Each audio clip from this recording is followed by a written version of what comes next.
Okay, so today we're going to be talking about how an introvert can go from making trash videos like this to cash videos like this. We're going to talk about why you could potentially be earning less on YouTube by trying to go faceless, and what is the best route that you should be taking to make the most money and maximize your most potential on YouTube. So look, I'm making this video because I'm an introvert myself. I have been one, of course, for almost all my life.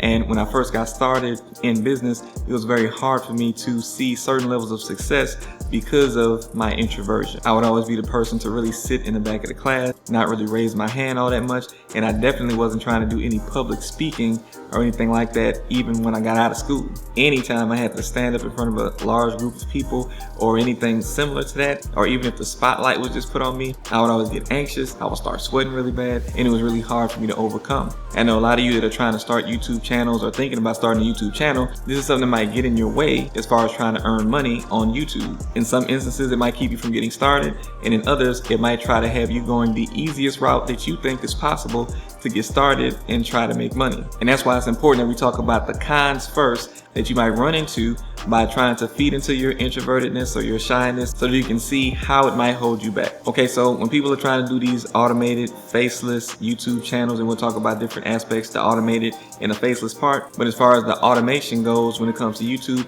a lot of times it's not as hands-off and as minimal amount of work as you might think it is, or as the gurus might make you think that it is. Now, automations can get you so far in creating some of the content, but there will come a point, if you want it to be fully automated, that you will need to get a team to start taking over everything, and then you become like the producer while you're managing everybody doing everything for the channel. Now, of course, this requires you being able to hire a team. So you might need somebody like a script writer, a video editor, somebody to do voiceovers, a thumbnail maker, a person for SEO that does the titles and the description. And then at some point you might need to hire a manager to hire all of them so that you can be fully hands off from the process. Now, all of this costs time, money, and skill, and a little bit of experience in being able to select the people, the right people for the job, having to pay those people, and making sure that everything is running smoothly while you're not actually doing all of those things. But then it still requires some work because you do have to keep checking up on it, so it's still not fully automated. Now, another problem that some people run into with those channels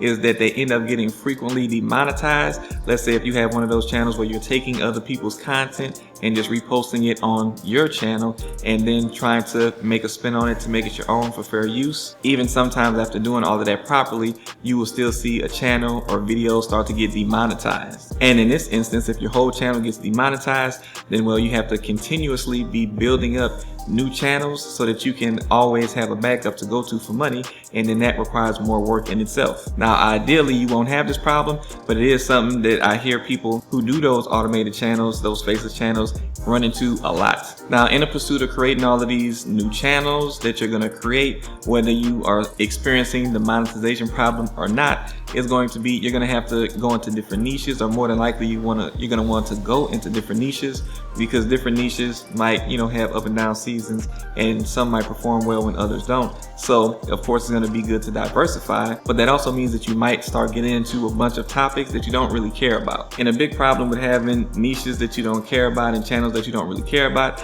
you're really going to be kind of fishing for information, for ideas, for topics, and it's going to be something that you're not really throwing a whole bunch of your energy into, especially if you're the one that is actually making it and you don't have that team built up that's doing this for you. And a lot of times when you're doing things that you're not interested in, as you probably know from daily life, you end up not really focusing too much on it. You might not put as much energy into it, and you might give up on it quicker or easier than you would something that you actually were passionate about. Now, another problem with the faceless videos is going to be that you don't really build trust and you don't really build a connection with your audience. One of the things that keep people watching videos longer is actually having that trust and that connection.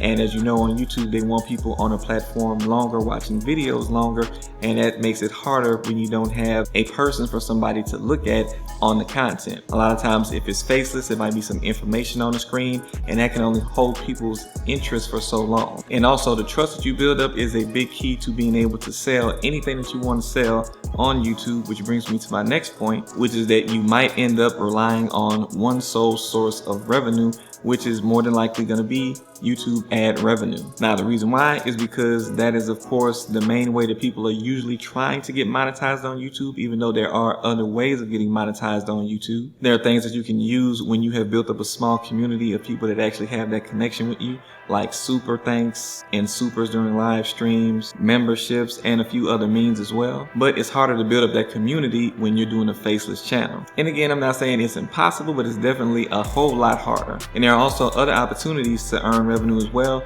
from sponsorships and brand deals, but usually they are looking for a person with a face, because even they know that you build up more like and trust with your brand by having your face there, and they want to connect with and use channels that actually have a person's face, because they're trying to tap into that trust with your audience that you have in order to try to push their products on your channel. And again, if you have your own products and services that you want to sell, then it makes it a lot harder when they don't see you and they don't know you and they have not gotten the opportunity to actually connect with you. Now, being an introvert business owner myself, and this is me in business and me getting started on YouTube, of course I was doing things that were limiting my growth, and I knew at one point that I wasn't going to be able to continue to grow my business if I were to continue on that path, because I know there were certain things that I could be doing, like going live, that I would see other people do and getting more in the forefront of people by creating videos and building that trust. And I would see other people in my industry doing these things,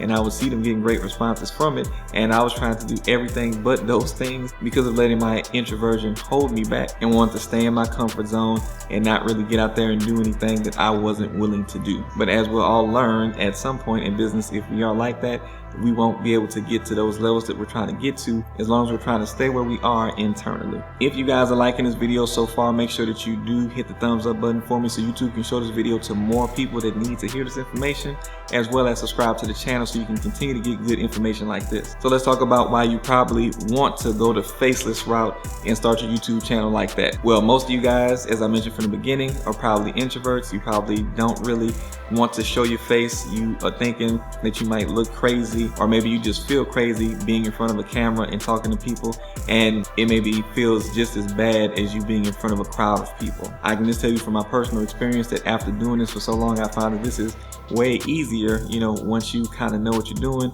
you have a script and you know what you're talking about in whatever subject matter you are actually speaking about, it makes it all easier, and it helps bring an extra level of confidence to you where you can do it. And especially because you don't have to see a group of people, you just have to look at the camera lens. Some of y'all might be a little bit self-conscious about yourself. You know, maybe you frequently have bad hair days. I know there are other things that you guys might deal with personally that about your self-image, or maybe just some other internal things that make you feel like you should not be on the camera, make you feel like you'll be judged if you go on camera in front of people. But I can tell you that more than likely, these are just things that you think about yourself and that other people pay no mind, unless you walk down the street every day and somebody's always telling you something negative about the same things that you are thinking about yourself. Then more than likely those things aren't true, and you won't experience them in the YouTube comments, which is what you're probably scared of. Some of you guys might also be perfectionists. Maybe you think that you have to actually have a YouTube studio setup that's top-notch quality, just like the other people that you see on YouTube. Maybe you think you need a $10,000 camera and all of the other equipment like that to actually have good videos and good audio and all of that. Or maybe you've just been over analyzing what you want to actually talk about on your channel, or everything that you need to have in place before you do anything. All of these things just slow you down from getting started, because there are people that I've seen just in a room with a file cabinet behind them be able to actually make videos that do well and get to 100,000 and even 1 million subscribers. And then you can worry about upgrading once you have actually hit those levels of performance and you have that money coming in. And another big one that gets a lot of people is that imposter syndrome, because you think that everybody probably already knows what you're talking about, or you think people are going to think that you don't know what you're talking about, more than likely because you think they know what you're talking about already and they know all the ins and outs. But I promise you, most people don't. By the time you have gotten to a point of mastery in whatever your topic or subject matter is, then everything dealing with that you know, but most people don't know. The common person does not know all of the things involved, the intricate ins and outs. And so when you're saying a lot of things that are like common knowledge to you, they're going to come off as profound to a lot of people because they just really don't know. And because they don't spend their time studying what you're passionate about, they go about their regular daily lives until they need whatever it is that your business solves, your product solves, or the subject matter that you talk about. So it's really just hurting yourself to kind of think that you don't have the authority of something, especially even if not having a certificate in something, because some things may require a certificate or some type of degree. But there are people that make money in certain topics by helping people with certain topics, and they don't have a degree or a certification. They just know how to get results. So definitely don't let that imposter syndrome hold you back from doing anything or make you feel afraid to put your face out there on the forefront, because I promise you, you probably know more than you think that you know, and people will think that you know more than you give yourself credit for once you start talking and teaching whatever it is. If you have struggled with any of those things that I just mentioned, go ahead and drop down the one that has been affecting you and holding you back in the comments. And if it's something totally different than that made you want to do a Faceless channel, or that's holding you back from even getting started on what you could be doing, then go ahead and drop that in the comments too. So look, don't let those things hold you back, because they can really hold you back not only in your personal growth, but they can also hold you back financially in your business growth, because you won't be able to see the growth that you want if you let those things hold you back or even limit you. It took me having a sink or swim season in my personal growth as a business owner, where I didn't have as much money coming in as I had coming in once I first figured things out in my business and got things rolling. Money was kind of up and down, and I really didn't see any consistency in the money coming in. And part of that was because I was fearful of going live. I was fearful of going to conferences with other people and getting information that would help me to grow and get me tools and connections that would later help me in business. Even when I finally did actually get the guts to travel to a conference when I had never traveled anywhere by myself, and then I actually went to the conference to go learn. It was a conference in my industry, and I was scared at some points to even go out of my hotel room to mingle with the people, just because I wanted to go and just get the training and the information. But by forcing myself to get out and do some things that I wasn't used to doing, by traveling somewhere solo, which I had never done before, and going to a conference solo where I knew no one, and then getting out and interacting with the people, all of these things combined together helped me to start building up my confidence in areas that I wouldn't even know that they would benefit me, which would later on help me when I decided to start the channel, even though I still didn't have a perfect start off or kick off when I started the channel. But it made things easier transitioning into it, because I had built up that confidence and seen that there was nothing to fear, even with my introverted past. Okay, so why should you be using those face videos instead of the faceless videos on your YouTube channel? One, as I already mentioned before, people connect with you better because people can see you. They can see your mannerisms. They can hear how you talk. In addition to that, they can see your facial expressions. All of these things help people to trust you more, because they can actually see you and they can try to gauge who you are and the essence of you as a person, versus just looking at a screen and just hearing your voice. And because this builds trust faster, it will help you to ultimately be able to sell more things if you want to eventually have your own products and services that you offer on a channel, or maybe you already have a business and you wanted to incorporate that into your channel. These will make those sales a lot easier. In addition to those types of revenue streams from your own products and services, it will open up additional streams of revenue to you outside of ad revenue as well, because as I mentioned, there are some community-based things that you can unlock when you get to 500 subscribers now that would only really benefit you if you're actually building a community, which it usually is going to take you having your face on the channel to do so. Again, not impossible to do it otherwise, but it's going to make it a whole lot easier if you do it that way. And brands and sponsorships will come to you more easily, because they can actually see you as well, and they can build some trust in you, and they can know that you have more trust built with your community, and therefore they will want to give you money so that you can promote their products, because they can tap into your trust that you have already established with your following that you have built up. And arguably the most important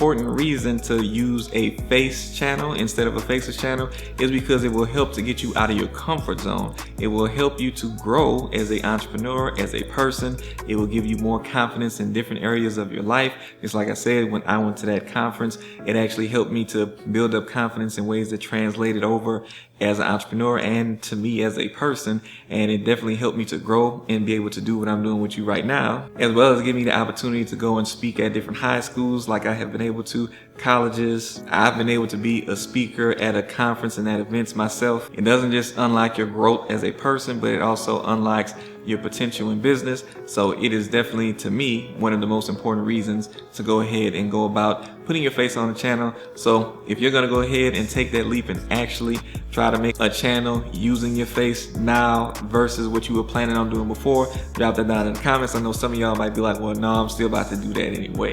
And that's cool if you are, but just let me know if you had a change of heart after listening to this down in the comments. Again, like this video if you did get value from it. Now make sure you go ahead and watch this next video, because the next video is gonna also continue to help you as you try to grow as an entrepreneur and a YouTuber. I'll see you next time.